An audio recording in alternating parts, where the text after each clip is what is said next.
Hey guys, this is James Wilson with MTB Strength Training Systems and BikeJames.com. Today I want to share some of my favorite exercises for developing power for the specific demands of trail riding. You know, developing power is one of those things that a lot of riders are interested in. You know, even if you don't race four cross or downhill, you're just an average trail rider. You know, it takes power in order to manual, bunny hop, jump. You know, those more explosive things that you do on the trail definitely require more power. And so it's one of those things at this time of year in the off season, a lot of riders are, you know, asking me questions. How do I get more snap? How do I get more power? So I wanted to shoot this video and show you guys some of my favorite exercises. So I'm a really big fan of using kettlebell swings and snatches for developing power. I know that a lot of people like to use plyometrics and Olympic lifts, and they definitely can be used well, but what I've found is that the learning curve is a lot shorter with swings, kettlebell swings and snatches, and so riders can start using them quicker and more effective. And realistically, since we're not competing in Olympic lifting and we're not long jumpers, you know, we can actually develop pretty much what we need to power-wise by smart use of these exercises. So what I'm going to do is show you a couple different variations and tell you how I employ them at different times in helping a rider develop more power. So your standard kettlebell swing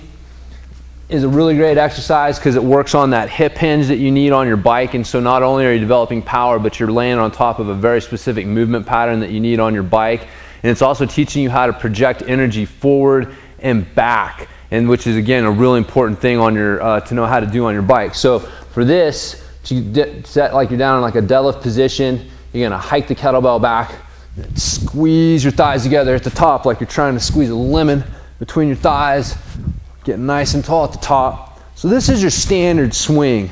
This is a really good exercise. We're just kind of starting to develop that basic movement. You know, you want to just develop your movement before you start really stressing it hard. So once you have that down, you can start doing something like a one-arm swing where you actually hold the kettlebell with one arm.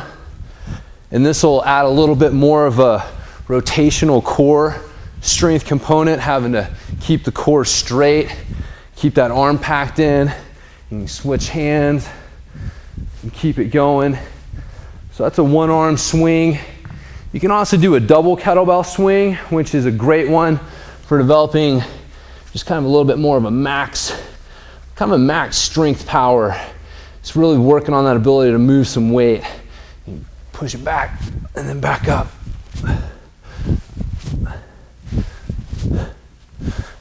So that's your double kettlebell swing.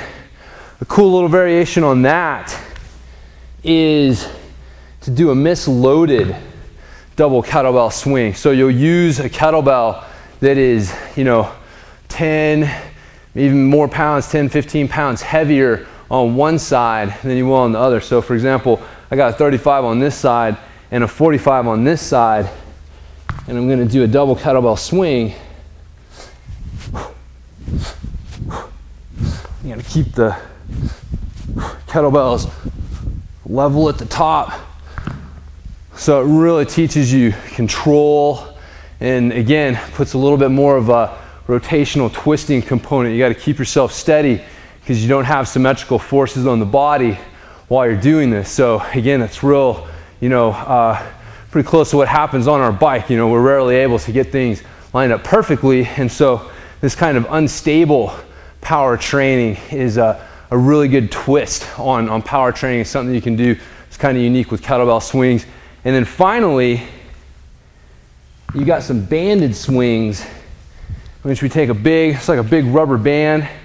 Use these for powerlifting, other strength training applications.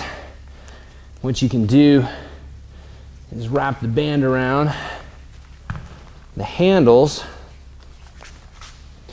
step on the band. Now this band is going to provide extra snap and speed with the kettlebell. So I'm going to get like an overspeed eccentric on the way down, and then I'm going to have to really power extra hard and lock out hard and overcome the band pulling the kettlebell down and get it back up to the top.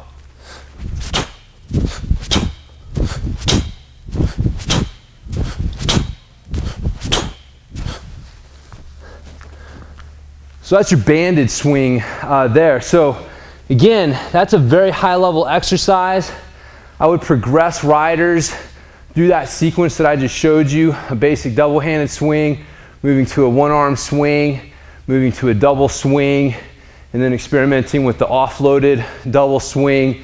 And then when that is nice and tight and you're strong with that, you can move to these banded swings, and that strength, that movement base is going to be there. It's going to allow you to do these banded swings more effectively and get more out of it. And so once you have swings down, you can start also adding in kettlebell snatches. I'll show you what that looks like. And with this, you're going to do like a swing, but then we're going to guide the kettlebell up and punch it through and lock it out at the top. So